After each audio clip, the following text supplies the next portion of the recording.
Hi, wherever you're watching this, I hope you're doing well. I'm Hari Arakli, and this is One Thing Today in Tech. It's been something of a bumpy ride for Tata Consultancy Services this year.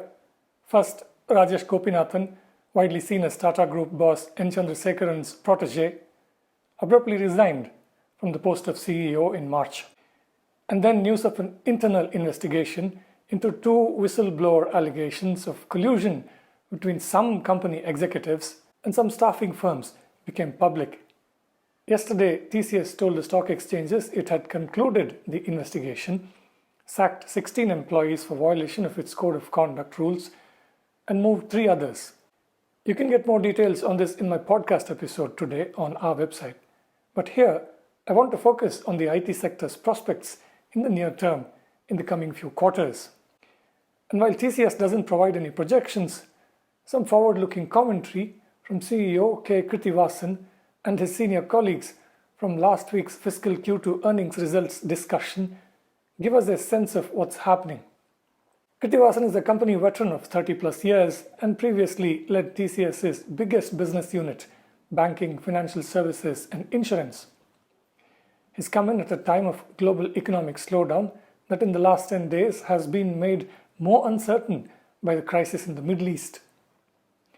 First, let me point out a few numbers from TCS's latest earnings results.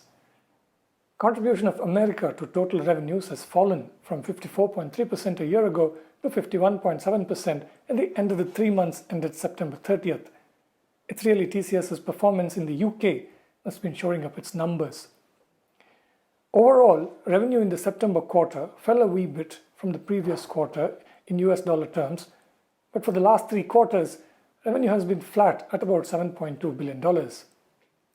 At the end of Q2 this fiscal year, TCS reduced its headcount by more than 6,300 employees, and attrition, meaning staff churn, has come down to a very manageable 14.9% from 21.5% a year ago. Qualitatively, TCS is seeing maximum caution among customers in the US and EU. COO NG Subramaniam told analysts in a conference on October 11th discussing the results.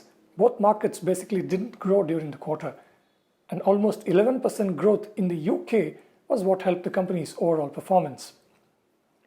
Demand for cost-cutting has translated to large traditional outsourcing deals, the CEO added, resulting in 3 successive quarters of more than $10 billion in total contract value of order book that TCS reports each quarter. This was $11.2 billion for Q2. Revenues are flowing in from new projects, Krithivasan says, but they are getting neutralised due to cost cuts and downsizing in other ongoing projects, as well as projects that end not being renewed.